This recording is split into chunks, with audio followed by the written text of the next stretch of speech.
Okay, let's unpack this. First up, stories where a face-to-face meeting, something that seems straightforward, just took an immediate, sinister turn.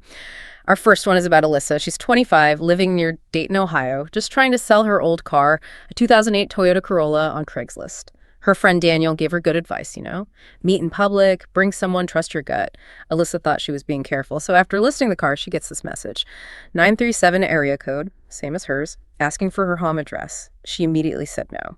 Suggested a well-lit Kroger parking lot instead. Good call. All right, standard safety procedure. Exactly, but the reply was, weird. I'd prefer to come to your place. Don't really like driving around at night. I'll be quick. Alyssa just stuck to her guns. Sorry, public places only. An hour later, just one word back. Lame. Okay, lame. That's already a bit off, isn't it? Totally. She blocked the number. But the very next day, another text. Different number. Same 937 area code about the Corolla. This guy calls himself Jake. He agrees to the Kroger lot. So 7:04 p.m., a black Honda Civic pulls in. No plates, just a dealer sticker. No plates is always a bit of a worry. Yeah. A man in a hoodie gets out. Alyssa asks, you, Jake? He kind of hesitates, then, yeah, Jake. He walks around her Corolla, doesn't ask a single question, just stares at the car for like 2 minutes. Yeah. Then looks up. I don't want it. No questions, just stares and then changes his mind. Yeah. Strange. Very strange. Alyssa's surprised, thanks him anyway. He turns, no word, gets back in his Civic and just sits there. Then, the moment Alyssa starts her engine, his headlights flick on, like exactly the same time. Well, that's creepy. Right. She pulls onto the main road, trying to shake it off, but he follows. Same speed, same lane. Every single turn she makes, he mirrors it. 3 more turns, still right behind her. Her heart starts pounding. She does a full loop around a block, doubling back towards town, and he's still there, like a shadow. That's terrifying, just relentless. Totally. Shaking, she makes a sharp turn into a busy Speedway gas station, pulls right up near the pumps, watches him in her mirror. He slows down, drives past. She breathes out, thinking it's over. But nope. Less than a minute later, his car comes back around the block, pulls into the lot next door, by a dark hardware store, lights off, just sitting there. Oh no, just waiting. Yeah. She immediately calls her friend Daniel. As soon as Daniel's big red truck pulls into the gas station, the black Civic just peels out. Gone. Vanished into the night. Wow. That timing is something else. And what you mentioned earlier about the phone numbers. Exactly. Later, Alyssa realized Jake's number was only 1 digit different from the first guy, the lame guy. See, that's really chilling. It suggests this wasn't random at all. It feels coordinated. Maybe even the same person using different numbers testing her. It really makes you think, doesn't it? Those little digital breadcrumbs can sometimes reveal a bigger, scarier picture. And trusting your gut. Absolutely vital, even if it feels like you're overreacting. Stick to public places, bring a friend. Her friend showing up likely prevented something much worse. Definitely a close call for Alyssa. It shows how fast things can escalate. But okay, what about when the item is free? When it's not about money, but maybe something else. Let's talk about Lena and her roommate, college town in Indiana. They had this huge beige couch, a real beast, they called it. Just wanted it gone. Listed it for free on Craigslist. A few days later, Greg messages, says he can pick it up. He shows up on time. Tall guy, mid-30s maybe. Super polite, almost overly polite. Overly polite can sometimes be a flag too, strangely enough. Yeah, Lena felt something was off. She noticed his eyes kind of flicking around their apartment like he was taking inventory. He even asked where they were moving. Lena just gave a vague answer, closer to campus. They helped him load the couch. He drove off. Simple, right? Seems simple so far. But later that night, Greg texts, hey, sorry to bother. Think I left my wallet at your place. Could you check? Lena's confused. He was barely inside. They look around, find nothing at first. But then, tucked under an accent chair, a black wallet. Ah, found a wallet. That feels convenient. Right. It felt wrong. Inside, 3 crumpled dollar bills, a debit card, no ID. Lena thought, why would he even carry this? So weird. Before they can even figure out what to do, another text from Greg. I can swing by in 10 minutes. They don't reply. Good. Don't reply immediately. Within minutes, Lena sees him in their yard, but not on the path. He's weaving between their side yard and the neighbor's driveway, moving slow, like he's snooping around. Okay, now it's escalating. That's not normal behavior. Not at all. They duck upstairs, watch him circle the house. Then a knock. They wait. Harder knock. Lena calls through the door. Hey, we found your wallet. Greg replies, great, can you open the door? Lena says firmly, no, we'll just hand it to you through the window. There's a pause. Good for her, holding firm. Then he says, why? Just want to come in and say thanks. Was going to give you a little reward. Just open the door. Lena holds her ground. He starts raising his voice, getting agitated. You think I'm some kind of criminal or something? Huh. Then Lena's roommate blurts out, your wallet only had $3. Silence. Then Greg steps closer to the door, mutters, so you looked inside, huh? Oh, that's chilling. He knew they looked. Well, the whole thing was a pretext. Exactly. Lena grabs the wallet, literally throws it onto the lawn. There's your wallet. Now leave or we're calling the cops. Finally, he backed off and left. Wow. The persistence there just to get back inside over a clearly planted wallet with almost nothing in it. The free capture was absolutely bait. It just highlights how free can be used to mask a totally different, much more sinister agenda like gaining access. Definitely. Trust those instincts. If someone's behavior just doesn't match why they say they're there, pay attention. Okay, let's shift gears a bit. Let's talk about being lured into isolated places, unfamiliar territory. That adds a whole other layer of risk. This next story is from someone near Redvale, Oklahoma.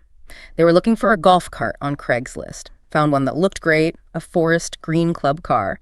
The seller, Dale, had a local area code, seemed okay. Dale texts an address.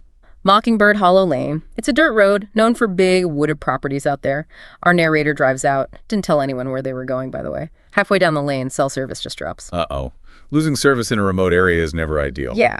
The map pin leads to this thin gravel driveway. A guy, mid-50s, waves. Hear about the golf cart? Yeah, Dale. Sure am. Come on, I'll take you to it. Yeah. They walk to a clearing, see a weathered barn. Under a lean-to, there's a golf cart. But it's red, not green. Seats torn up. Bait and switch, maybe. Seems like it. Dale says, oh, not this one. That one's busted. The green one's further out. Mind if I drive us? Bit of a ride. The narrator feels a little uneasy, that knot in the stomach, but gets in the red cart anyway. Ignoring the gut feeling. That's often where things go wrong. The cart starts up. They go past the barn, onto this narrow trail, dipping into dense woods. It gets more and more overgrown the deeper they go. Narrator asks, how big is your property? Dale says, about 40 acres, inherited from my old man. He was a loner. Doesn't look over, just keeps driving. 10 minutes go by. It feels long. Is the cart way out here for a reason? The narrator asks, voice a bit strained. Dale pauses. Well, he says, technically the cart ain't exactly mine. What? Okay, that's a huge red flag, not his cart. Exactly. Narrator's heart just spikes. What do you mean? Dale glances over, almost smirking. I'll explain when we get there. Then he hits the gas harder, going up a hill, even narrower trail. No houses, nothing, just woods. This sounds like a trap unfolding. A primal instinct just screams at the narrator. Actually, they say, I think I'm good, I'll pass. Let's go back. Dale just chuckles low. Oh, come on, we're already way out here. Narrator insists, no, I'm serious, let's go back. Dale doesn't even look back. Too late for that, son. Chilling. Absolutely chilling. The narrator doesn't wait. As the cart bumps over a log, they jump out. Land hard, stumble into the brush, scrape their elbow, but just run. Don't stop, don't look back. Here's the cart brake. Then silence. They just keep running through the woods, branches whipping, trip, get up, run again. Eventually finds a stream, follows it, reaches an older dirt road, sees the sign, Dixon Ridge Road, 2 mi. They hike the 2 miles, finally see their truck way off, but something's wrong. The driveway where they came in, it's now gated, thick rusted chain wrapped around the posts. It wasn't there before. The gate. Wow. That confirms it, doesn't it? It was a trap, deliberately closing off the exit once they were lured deep inside. And with no cell service, no real name for Dale, authorities couldn't do much, leaves you wondering what was really waiting at the end of that trail. It's terrifying. Really drives home the danger of isolated spots, losing communication, and please, listen to that gut feeling when things feel deeply wrong. Okay, let's move into situations where the transaction itself, the reason for meeting, was just a cover story, a pretext for something much worse. Think about Jordan Meyer. She's 18 in Cedar Hills, Washington, home alone for the weekend, parents away, decides to sell her old Dell laptop on Craigslist, $500. Gets a message from Matt. He's super eager, says he needs it immediately, asks if he can come to her house. Since she doesn't have a car, she hesitates, but agrees. Oh, agreeing to have a stranger come to the house when you're alone, that's always risky. Yeah, she regretted it deeply. 6:27 p.m., a dark green Dodge Caravan pulls up. Matt gets out, thin guy, early 30s. But he's not alone. Another man gets out too, stockier, older, graying hair. My buddy Rich, Matt says. 2 guys showing up instead of 1 is another potential flag.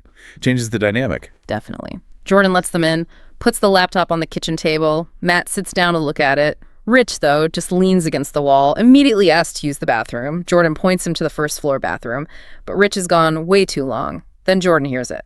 Footsteps. Upstairs.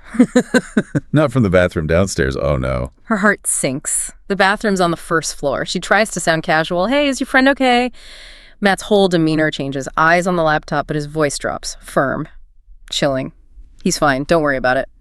He puts one hand on the laptop, the other grips her shoulder. Tight. Jordan flinches. Don't make this a problem, he warns her. That physical contact, the threat, terrifying confirmation. In that split second, it all clicks. This isn't about a laptop. It's a setup. They're robbing her. Her phone's on the table, just out of reach. Her voice is trembling. Look, take the laptop, take whatever, just don't hurt me. Matt just stares, grip tightening. Pure instinct takes over. Jordan twists away, bolts for her dad's office down the hall, slams the door, locks it, hands shaking, grabs the landline, dials 911, tells the dispatcher what's happening, her address, that one guy is upstairs. Thank goodness for the landline and quick thinking. She hears them. Thumping, footsteps, doors opening upstairs, ransacking the place. The dispatcher stays on the line. Then she hears shouting, Matt and Rich. The front door slams. She peeks out the window, sees them running to the van, peeling out. Police arrived about 7 minutes later. They were kind, but realistic. The guy's got the laptop, small TV, her mom's jewelry box, some cash. Gone.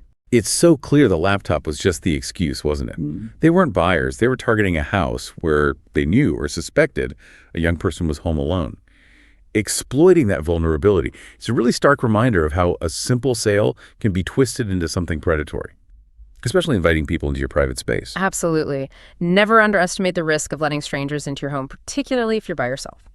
Okay, one last story in this vein.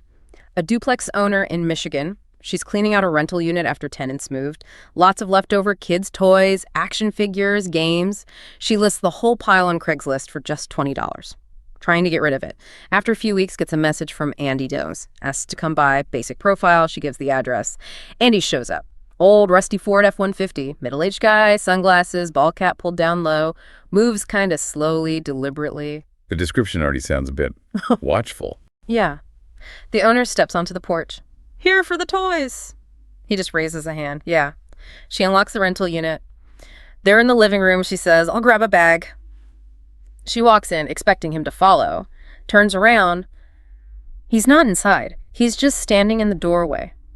One hand on the doorframe, eyes slowly scanning the room. Not the toys, the room. Okay, that's weird behavior, not even looking at the items he supposedly came for. Very weird. You can come in, she says, trying to keep it light. He doesn't move. Long, uncomfortable pause. Then he asks, where are the kids? Whoa, that question out of nowhere. Totally out of nowhere. And his tone was odd, like genuinely confused, almost annoyed. They moved, she says, family relocated, just clearing out their stuff. He doesn't reply. Lips pressed tight, eyes hidden, but seem locked on the floor for just a bit too long. Then he mutters, I just wanted to say hi. Makes zero sense. No sense at all. Creepy. She forces a laugh. Well, I'm the only one here now.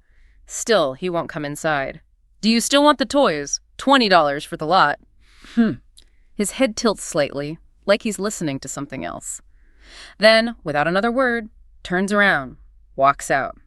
Doesn't even glance at the toys again. Truck rattles away. The implication there is just deeply disturbing. The toys were clearly a pretext. He wasn't interested in toys. His question, where are the kids?